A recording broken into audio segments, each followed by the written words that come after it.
என்ன வியூவர்ஸ் எல்லாருக்கும் வணக்கம். இந்த வீடியோ நம்ம எதை பற்றி பார்க்க போகிறோம் அப்படின்னு நீங்கள் தம்ப்நெயிலே பார்த்துருப்பீங்க. நீங்கள் இதுக்கு முன்னாடி நம்ம வீடியோவில் பார்த்த தம்ப்நெயிலை விட இந்த தம்ப்நெயில் வந்து கொஞ்சம் வித்தியாசமாகவே இருக்கும். அது ஏன் அப்படின்னு தெரிஞ்சுக்கணும் அப்படின்னா கீழே கமெண்ட் பண்ணுங்கள், நான் ரிப்ளை பண்ணுறேன். சரி, இந்த வீடியோவில் நம்ம பார்க்க போகிற கேஸ் வந்து எந்த மாதிரி கேஸ் அப்படின்னு பார்த்தீங்கன்னா, ஒரு பயங்கரமான கேஸ். அதாவது பெரிய பிஸ்னஸ்மேன் வந்து கொல்லப்படதா இருப்பார். அந்த பிஸ்னஸ்மேன் வந்து கொல்லப்பட்டாரா இல்லை காப்பாற்றப்பட்டாரா அப்படின்றது எல்லாமே இந்த கேஸ்க்குள்ளே போனோன்னா நம்ம வந்து டீட்டெயிலாக தெரிஞ்சுக்கலாம். இந்த கேஸில் வந்து டிடெக்டிவாக வரப்போகிறது யார், போலீஸ் வருவாங்களா, அதுக்கப்புறம் வந்து எப்படி அவங்க ரோலெல்லாம் இருக்கும் அப்படின்ற பற்றியெல்லாம் தெளிவாக பார்க்கலாம். அதனால் யாருமே இந்த வீடியோவை ஸ்கிப் பண்ணாதீங்க, யாரும் ஸ்கிப் பண்ணணும்னு நினைக்காதீங்க, எல்லாம் தெரிஞ்சுக்கலான்னு நினைங்க. அப்போ தான் வந்து தெரிஞ்சுக்க முடியும். சரி, இந்த வீடியோக்குள்ளே போகிறக்கு முன்னாடி எல்லா யூடியூபரும் சொல்கிற விஷயம் தான் நானும் சொல்கிறேன். நீங்கள் வந்து எல்லா யூடியூப் சேனலுக்கும் பண்ணுறத நம்ம சேனலுக்கும் பண்ணுவீங்களா அப்படின்றது உங்கள் விஷயம் தான். என்ன அப்படின்னு பார்த்தீங்கன்னா, எல்லோரும் நம்ம சேனலை சப்ஸ்கிரைப் பண்ணிக்கோங்க, நம்ம வீடியோவை லைக் பண்ணிக்கோங்க, அப்புறம் முக்கியமாக கமெண்ட் பண்ணுங்கள். கமெண்ட் கூட பெரிய விஷயம் இல்லை. இந்த மாதிரி உங்கள் ஃப்ரெண்ட்ஸ் எல்லாம் படிக்கணும், தெரிஞ்சுக்கணும் அப்படின்னு நினச்சாங்கன்னா அவங்களுக்குலாம் ஷேர் பண்ணி விடுங்க. சும்மாவே அவங்க இப்போ சின்ன பசங்களாக இருக்காங்க அப்படின்னா அவங்களுக்குலாம் ஷேர் பண்ணி விடுங்க. இப்போ இருந்து அவங்களே தெரிஞ்சுக்கிட்டு ஆரம்பித்தாங்க அப்படின்னா அவங்க ஃப்யூச்சரில் புத்திசாலி ஆவாங்க. ஏன் அப்படின்னு பார்த்தீங்கன்னா, சைக்காலஜிக்கலாக பார்த்தீங்க அப்படின்னா கிரிட்டிக்கல் திங்கிங், ஓவர் திங்கிங் அப்படின்ற 2 முக்கியமான திங்கிங் இருக்குது. ஓவர் திங்கிங் வந்து மனுஷனை அழிச்சிரும். ஏன்னா இருக்கிறது எல்லாம் யோசிக்கிறது, அது ஓவராக திங்க் பண்ணுறது, அதான் அதுக்கு பேர் ஓவர் திங்கிங். அதே இந்த மாதிரி வீடியோஸ் எல்லாம் பார்க்குற மூலிமா சின்ன வயசே சின்ன பசங்களுக்கும் சரி பொண்ணுங்களுக்கும் சரி அவங்க எல்லாருக்குமே கிரிட்டிக்கல் திங்கிங் அப்படின்ற ஒரு விஷயம் அதிகமாகும்.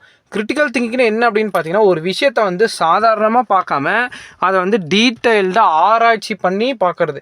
எப்படி வந்து போலீஸ் வந்து ஒரு விஷயத்தை இன்வெஸ்டிகேட் பண்ணுறாங்க, எப்படி டிடெக்டிவ் இன்வெஸ்டிகேட் பண்ணுறாங்க, இப்படின்றலாம் அவங்க பார்த்து வளர்ந்தாங்க அப்படின்னா நாளைக்கு அவங்க கிளாஸ்லேயே ஏதோ ஒரு பொருள், ஏதோ ஒருத்தவங்களோட செயினோ இல்லை வாட்சோ ஏதோ காணாமல் போயிடுது அப்படின்னா அவங்க வந்து நல்லா வந்து டீட்டெயில்டாக வந்து அனலைஸ் பண்ணி யார் எடுத்தாங்க அப்படின்னு கண்டுபிடிக்கிற ஸ்கில்ஸ் வந்து அவங்களுக்கு வரும். உங்கள் பசங்களோ பொண்ணுங்களோ புத்திசாலி ஆகணும் அப்படின்னு நினச்சிங்க அப்படின்னா நீங்கள் வந்து இதை அவங்களுக்கு கொடுங்க.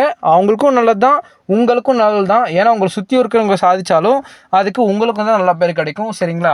ரொம்ப பேசி டைம் வேஸ்ட் பண்ண விரும்பல. எத்தனை பேர் யூஸ் பண்ணணுமோ அத்தனை பேர் வந்து ஷேர் பண்ணி அவங்கவுங்க பிடிச்சவங்களுக்கு யூஸ் பண்ணுங்கள். நான் அவங்களெல்லாம் கம்பல் பண்ண மாட்டேன். ஏன்னா வந்து நீங்களும் மனுஷங்க தான், நானும் மனுஷன் தான். அவங்களுக்கு என்ன பிடிக்குமோ அது மட்டும் தான் பண்ணுவோம். சரி, இந்த கேஸ் வந்து எங்கே ஸ்டார்ட் ஆகுது அப்படின்னு பார்த்தீங்கன்னா, நம்ம தமிழ்நாட்டில் உள்ள சென்னை அப்படின்ற ஒரு டிஸ்ட்ரிக்டில் தான் ஆரம்பிக்குது. நம்ம தமிழ்நாடோட கேபிட்டல் சென்னையில் தான் வந்து இந்த கேஸ் வந்து ஆரம்பிக்குது.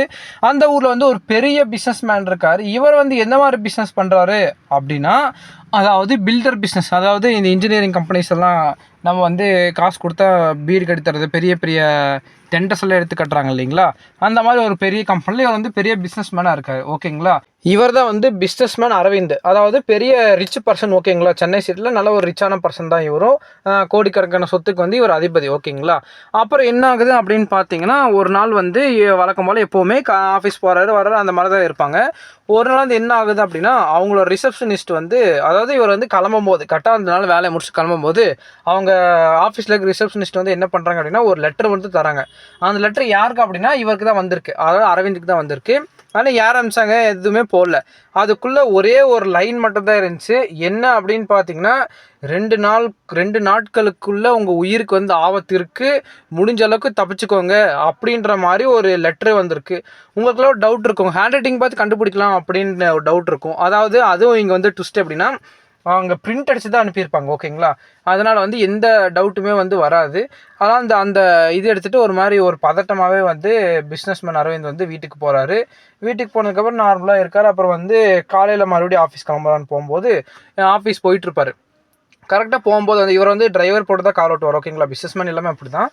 ஆனால் இவரும் அதே மாதிரி தான். ஓகேங்களா? டிரைவர் போட்டு கார் ஓட்டுவார். என்ன அப்படின்னா, போகிற வழியில் வந்து பிரேக் ஒயர் அருந்துரும் அந்த வண்டிக்கு. ஆல்ரெடி யாரோ வந்து அறுத்து வச்சுருக்காங்க. பட் பிரேக் பிடிக்க அப்படியே லூஸாகி அருந்துரும். அப்படியே அப்புறம் அவரோட டிரைவர் இருக்காரு இல்லையா, அவர் அப்படி இப்படின்னு கஷ்டப்பட்டு எப்படியோ ஒரு வழியாக நிறுத்தி இவரையும் காப்பாற்றிடுறாரு. இவருக்கு வந்து ஒரு பெரிய பயமாயிடுது. என்ன அப்படின்னா, ஒரு வேளை இந்த டிரைவர் மட்டும் இல்லை கரெக்டாக ஓட்டல அப்படின்னு இந்நேரத்துக்கு என்ன ஆயிருக்குன்னே தெரியாது. கண்டிப்பாக ஸ்பாட் அவுட் தான், அந்த அளவுக்கு பிரச்சனை இருக்கும். என்னதான் பெரிய பெரிய காராகவே இருந்தாலும் உருண்டு வச்சுன்னா அது ஃபுல் ஸ்பீட் பிரேக் வந்து லாஸ் ஆயிடுச்சுனாவே அந்த வண்டிக்கு அதோட ஸ்பீடு பயங்கர எங்கே போய் மோது எப்படின்னே தெரியாது. ஆனால் அப்படி இருந்து இந்த டிரைவர் வந்து கரெக்டாக வந்து ஓட்டி காப்பாற்றினது பெரிய விஷயம், எப்படியோ கடவுள் காப்பாற்றிட்டாரு டிரைவர் மூலிமா அப்படின்னு வந்து அவரும் சொல்லிட்டு என்ன பண்ணுறாரு அப்படின்னா, இந்த விஷயத்தை இப்படியே விட்ட வேலைக்காக அந்த லெட்டரில் சொன்ன மாதிரியே நடக்குது, கொஞ்ச நேரத்தில் வந்து உயிருக்கே ஆபத்து வந்திருக்கும் அப்படின்னு சொல்லிட்டு இவர் என்ன பண்ணுறாரு அப்படின்னா, இவருக்கு தெரிஞ்ச டிடெக்டிவ், அவர் வந்து பெரிய டிடெக்டிவ், அவர் பேர் வந்து என்னென்னு பார்த்தீங்கன்னா கார்த்தி. இந்த டிடெக்டிவ் வந்து எப்படின்னு பார்த்தீங்கன்னா ஒரு விஷயத்தை வந்து சிம்பிளாக முடிச்சிருவார், ரொம்பலாம் இழுக்க மாட்டார். அவங்கள இன்வெஸ்ட் பண்ணி இவ்வளோலாம் பெரிய இன்வெஸ்டிகேட் பண்ணுறதால இல்லை, டக்குன்னு கண்டுபிடிச்சிருவார் எந்த விஷயமா இருந்தாலும் சரி. ஏன்னா கொஞ்சம் டெக்னாலஜியாக நம்புவார்.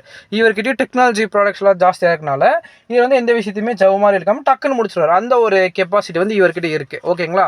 அதனால் பிஸ்னஸ் மேன் நிறைய வந்து இவர்கிட்ட போய் பார்க்குறாரு, இந்த லெட்டர்லேருந்து எல்லாமே கொடுக்குறாரு, நடந்ததெல்லாம் சொல்கிறாரு. அதுக்கப்புறம் என்ன பண்ணுறாரு அப்படின்னு பார்த்தீங்கன்னா, அந்த லெட்டர் வந்து முதல் வாங்கி பார்க்குறாரு. யார் அப்படின்னு பார்த்தீங்கன்னா டிடெக்டிவ் கார்த்தி. வாங்கி பார்த்தாங்க இந்த லெட்டர் வந்து யாரோ டக்குன்னு மடக்கி உள்ளே போட்டிருக்காங்க. அப்படின்றதுல என்ன விஷயம் அவர் கண்டுபிடிக்கிறார் அப்படின்னா, கண்டிப்பாக இவருக்கு தெரியாதவங்க அனுப்பல, தெரிஞ்சவங்க தான் அனுப்பியிருப்பாங்க அப்படின்ற விஷயத்த ஷார்ப்பாக பிடிக்கிறாரு. எப்படி அப்படின்னு உங்களுக்கு ஒரு பெரிய டவுட் இருக்கும். அது எப்படி அப்படின்னு பார்த்தீங்கன்னா, டக்குன்னு மடக்கியிருக்கமா அந்த பேப்பர் எடுத்து பார்த்தீங்கன்னா, அந்த ஒரு பேப்பர் மடக்கிறோம் அப்படின்னா அந்த இது இருக்குங்களா கோடா, அதனால் கண்டுபிடிச்சார். இவர் வந்துருவா, அதுக்குள்ளே சீக்கிரம் மடக்கி உள்ளே வைக்கணும் அப்படின்றனால இவர் சீக்கிரம் கொடுக்கணும் அப்படின்றத தெரிஞ்சவங்க வந்து இவரை காப்பாற்றணும் அப்படின்றக்காகவே வந்து அனுப்பியிருப்பாங்க. ஏன்னா அந்த அந்த ஒருத்தருக்கு வந்து இவருக்கு ஆபத்து இருக்குது அப்படின்றது தெரிஞ்சிடும். தெரிஞ்சதுக்கப்புறம் தான் அவர் வந்து டக்குன்னு போட்டு இந்த மாதிரி கொடுக்குறாரு. இந்த மாதிரி இந்த கேஸ் வந்து இப்படிவா பரபரப்பாக போயிட்டுருக்கும். இவரும் கண்டுபிடிச்சிருவாரு. இவருக்கு வந்து எப்போவுமே ஒரு நார்மலாக ஒரு கேஸ் எடுத்துட்டிங்கன்னா ஒருத்தருக்கு பிரச்சனாவே முதல்ல பார்க்குறதா ஒரு எனிமீஸ் யார் அப்படின்றது தான். அதே மாதிரி தான் இவரும் செக் பண்ணுறாரு. அனைவர் தான் கண்டுபிடிச்சாரு, வெளியிருந்து யாராலையும் பிரச்சனை வரல, தெரிஞ்சவங்க தான் பிரச்சனை வந்திருக்கு அப்படின்னு பார்க்கும்போது இவருக்கு வந்து ஒரு 3 எதிரி இருப்பாங்க. எப்போவுமே வந்து எதிரி செலபால் தான், என்னதான் பெரிய ரிச் பர்சனாக வாழ்ந்தாலும் நமக்கு முன்னாடி வாழ்கிற எவ்வளோ பெரிய ஆளாக இருந்தாலும் சரி, இப்போ ஆக்டர்ஸு சரி, செலப்ரிட்டிஸ் சரி, சிஎம் பிஎம் எல்லாருமே சரி, நம்ம முன்னாடி ஒரு கெத்தாக தெரிஞ்சாலும் அவங்களுக்குன்னு பர்சனல் எனிமீஸ் நிறைய பேர் இருப்பாங்க. ஓகேங்களா? அந்த மாதிரி இவருக்கு ஒரு எனிமி இருக்காங்க. அதாவது இவருக்கு ஒரு 3 எனிமீஸ் இருக்காங்க. ஃபஸ்ட்டு வந்து யார் அப்படின்னு பார்த்தீங்கன்னா சந்தோஷ் அப்படின்ற ஒருத்தர். அதாவது இவர் வந்து எனிமின்னு சொல்ல முடியாது. இவரோட அதாவது சந்தோஷ் வந்து யாருன்னு பார்த்தீங்கன்னா முன்னாள் கார் டிரைவர். இப்போ இருக்க டிரைவரில் முன்னாள் கார் டிரைவர். இவர் வந்து எப்படின்னா போயிட்டுருக்க இவர் காரில் வந்து சூகேஸில் வச்சுருப்பார் காசு. காரில் போயிட்டு இருக்கும்போது அதுக்கப்புறம் என்ன பண்ணுறாரு, அவர் சூகேஸ் வச்சுட்டு வெளியே ஆஃபீஸ் மீட்டிங்காக முக்கியமான ஒரு மீட்டிங்காக போயிடுறாரு. வந்து பார்த்தா சூகேஸில் காசு வந்து இருக்கிறது இல்லை. பார்த்தா இவர் வந்து திருடி இருப்பார். அந்த விஷயம் வந்து கண்டுபிடிக்கிறதுக்கு அப்படி இப்படின்னு லாஸ்ட்டில் வந்து அரவிந்தே கண்டுபிடிச்சிடுறாரு. போலீஸ்கிட்ட சொல்லி கண்டுபிடிச்சிடுறாரு. போலீஸும் கரெக்டாக கண்டுபிடிச்சி தரனால இவன் தான் கெட்டவன் அப்படின்னு சொல்லிட்டு அவனை வந்து ஜெயிலில் தள்ளிடுவார். இப்படியே சொந்த முதலாளிக்கிட்டே திருடி இருக்கான் அவ்வளோ காசை, அப்படி கேட்டு நானே தந்துருப்பேன்ல, அதே வந்து இவன் இப்படி பண்ணான் அப்படின்னால போலீஸ்கிட்ட சொல்லி அப்புறம் ஜெயிலில் பிடிச்சி போட்டுருவாங்க. அதனால் அவன் வந்து இப்போ ஜெயில் விட்டு வெளியே வந்திருக்கான். கடந்த 3 நாளைக்கு முன்னாடி தான் ஜெயில் விட்டு வெளியே வந்தான் அப்படின்ற ஒரு விஷயமும் தெரிய வருது. ஓகேங்களா? அதுக்கப்புறம் என்ன ஆகுது அப்படின்னு பார்த்தீங்கன்னா, 2வது வந்து ராமசாமி அப்படின்ற ஒரு பிஸ்னஸ்மேன். இவர் வந்து பார்த்தீங்கன்னா ஒரு பெரிய பிஸ்னஸ்மேன். யாருக்கு ஆப்போனண்ட்டு அப்படின்னு பார்த்தீங்கன்னா நம்ம அரவிந்தோட ஆப்போனண்ட்டு. அதாவது எப்போவுமே பார்த்தீங்கன்னா ஒரு பிஸ்னஸ்மேன் பார்த்தீங்கன்னா நம்பர் 1 பொசிஷன் ஆகிறதுக்கு 2 பேர் சண்டை போடுவாங்க. அதில் வந்து அரவிந்து ஒருத்தர், ராமசாமி ஒருத்தர். ஓகேங்களா? அதனால் அவரு கூட இனிமையாக இருக்கலாம் அப்படின்ற மாதிரி வந்து இருக்குது.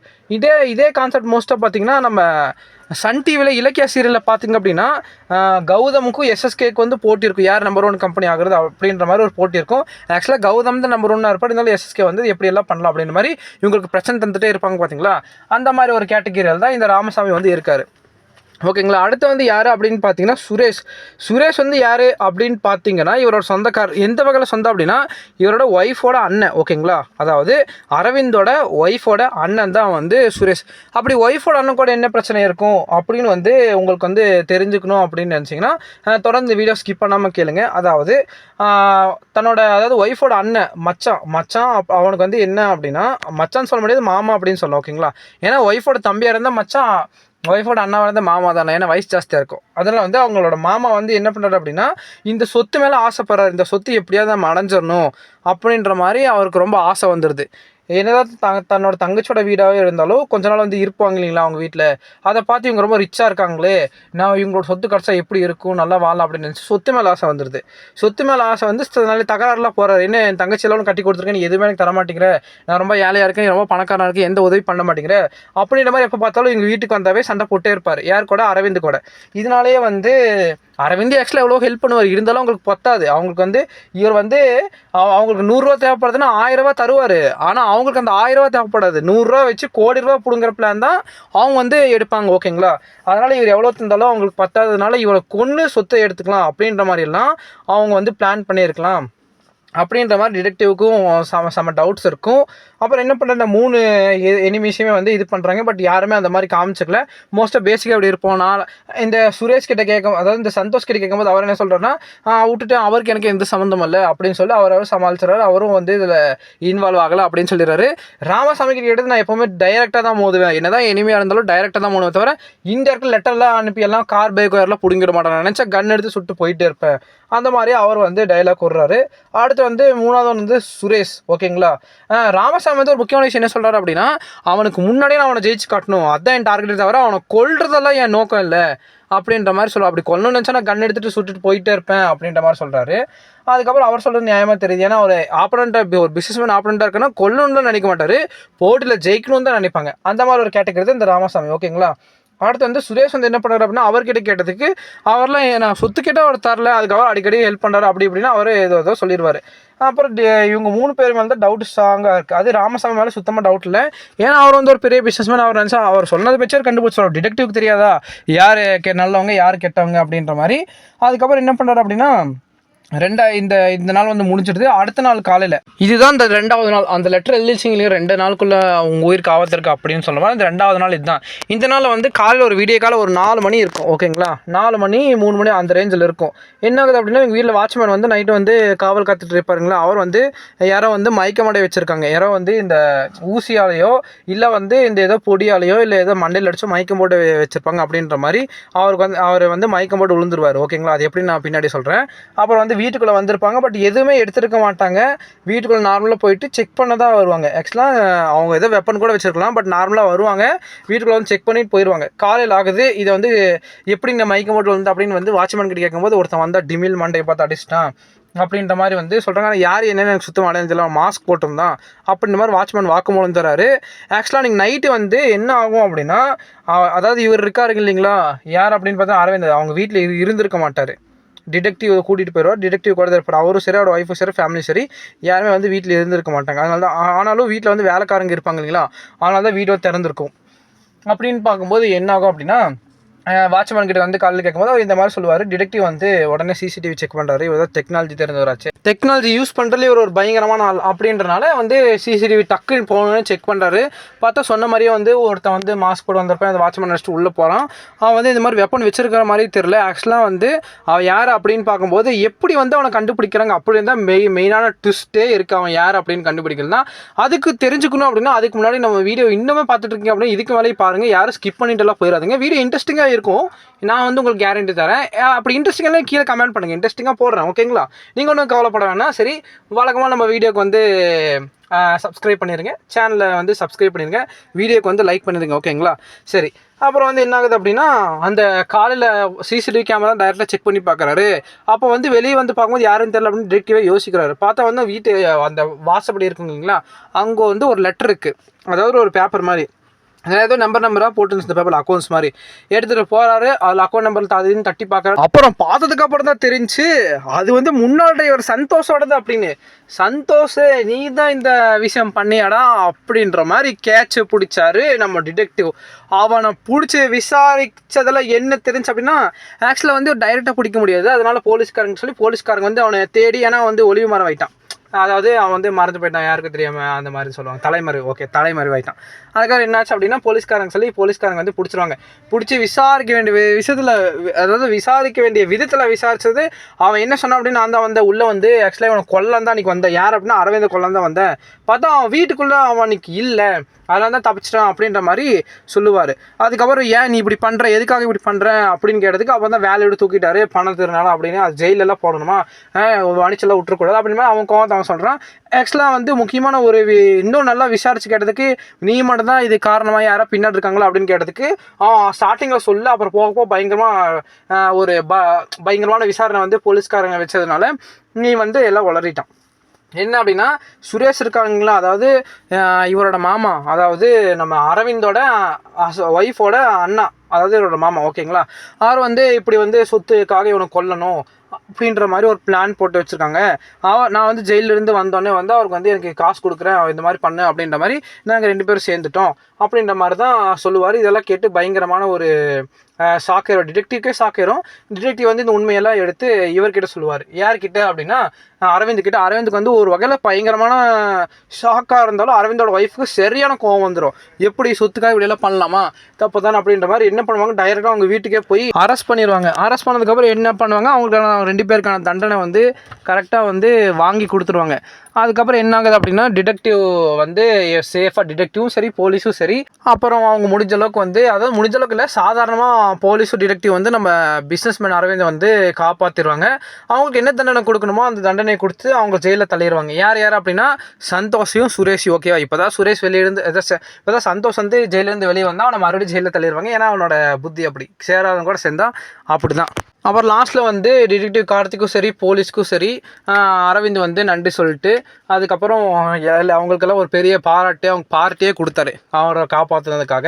சரி அப்படின்னு சொல்லிட்டு பிரச்சனை சால்வ் ஆயிடுச்சு. இந்த கேஸ் வந்து இதோட முடியுது.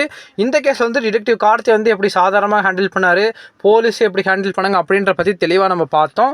சரி, இந்த வீடியோ வந்து இதோட முடிச்சுக்கிறேன். இந்த கேஸில் என்ன அப்படின்னா சொத்துக்காக வந்து கொல்ல வந்தது ஓகே, துரோகம் பண்ணி கொல்ல வந்தது அது எல்லாமே இந்த கேஸில் வந்து நம்ம தெளிவாக பார்த்தோம். அதனால் வந்து எல்லாரும் சேஃபாக இருங்க. மோஸ்ட்டாக பிஸ்னஸ் மேனும் சரி நார்மல் பீப்புளும் சரி எல்லாரும் வந்து சேஃபாக இருக்க வேண்டிய இடத்துல சேஃபாக இருங்க. எப்போவுமே வந்து ஒரு டிடெக்டிவோ ஒரு போலீஸோ வந்து எப்போவுமே நம்மளை காப்பாற்ற முடியாது. அதனால் வந்து எப்போவுமே வந்து பார்த்து சேஃபாக இருங்க ஓகேங்களா. யார் நம்பணுமோ அவங்கள மட்டும் நம்புங்க. எல்லாரையுமே வந்து கண்ணை மூடிட்டு நம்பினீங்க அப்படின்னா லாஸ்ட்டில் வந்து கண்ணை மூட வேண்டியதான் அப்புறம் அந்த மாதிரி ஆயிரும். அதனால் வந்து யார் யாரை எப்போ நம்பணுமோ அப்பப்போ நம்புங்க. யார் நம்பணும் யார் அப்படின்னு வந்து நீங்களே உங்கள் சொந்தமாக டெஸ்ட் பண்ணி கண்டுபிடிங்க. எல்லாருமே ஃப்ரெண்ட்ஸ் ஆக முடியாது. நமக்கு யார் நமக்கு உண்மையாக இருக்காங்களோ அவங்க தான் உண்மையான ஃப்ரெண்ட் ஓகேங்களா. பார்க்குறவங்களாம் ஃப்ரெண்ட் அப்படின்னு சொல்லிட்டு எல்லாம் தெரியாதீங்க, நம்பாதீங்க ஓகேங்களா. சரி, இந்த ஒரு அவேர்னஸோடு நீங்கள் வந்து இருப்பீங்க அப்படின்னு நம்பிக்கையோடு நான் இந்த வீடியோ வந்து முடிக்கிறேன். அடுத்த வீடியோவில் உங்களை மீண்டும் சந்திக்கும் வரை உங்களிடமிருந்து விடைபெறுவது உங்கள் கிங்.